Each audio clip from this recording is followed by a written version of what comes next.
What you learn is, as one of my mentors taught me years ago, you can't afford to be right too soon. I don't like being right, saying that a company has some downsides and the worst is yet to come. I would rather, with you, say there are more opportunities out there than we know what to do with. And the way that we shuffle those opportunities is where business is headed. Your finger closer to the pulse of the customer. Sometimes that includes advisory boards, sometimes that includes opinion panels. There have to be ways where you find and mine that new information. That new strategy is a lot of times just around the corner. And you go in and you do a study, you help them devise a new strategy or something different, and a lot of times just simply going in and dusting off what brought them to the table in the first place. I learned through my experience in politics years ago from my mentor, Lady Bird Johnson, that you've got to constantly show people that this learning curve is commensurate with things they've already known. The one thing you don't want to come in and do and say, what you're doing is wrong, what you're doing is not working, you're going to have to change it. I might have said that to Enron had they known how to listen, but they would have never listened to me. Therein is part of it. The ones that listen are really listening to themselves, because the number one trend in business and in creating opportunities to stave off the next recession is going to be in collaborations, partnering, and joint venturing. When you hear about Kinko's and FedEx Express, they didn't merge. They created a partnership where people of different entities can kind of sort of work together sometimes. Sometimes you work together all the time.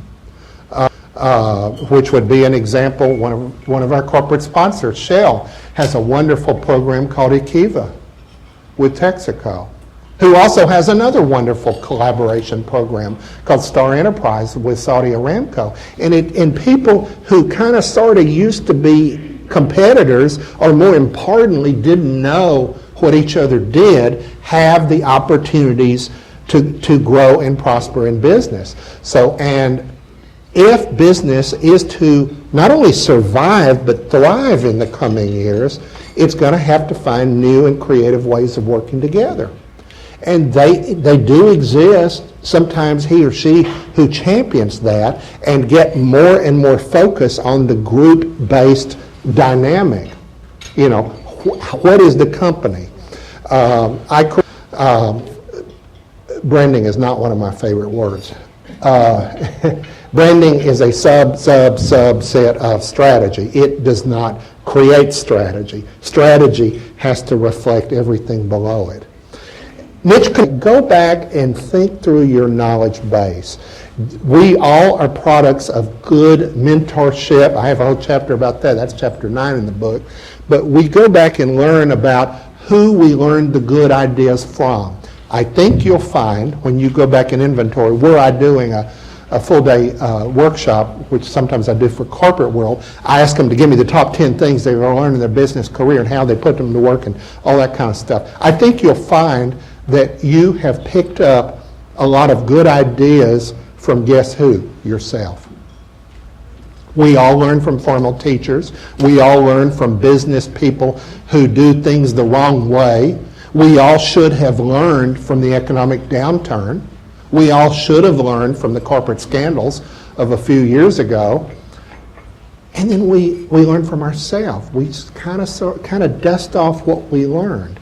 And in cultures that are rich and historical, those lessons are all there. Just give them a new little coat of paint, and that's what's going to keep businesses moving forward. It was such an honor to be here. I'm here to honor you and your willingness to go to a next level. There's always a next level. Thank you so much.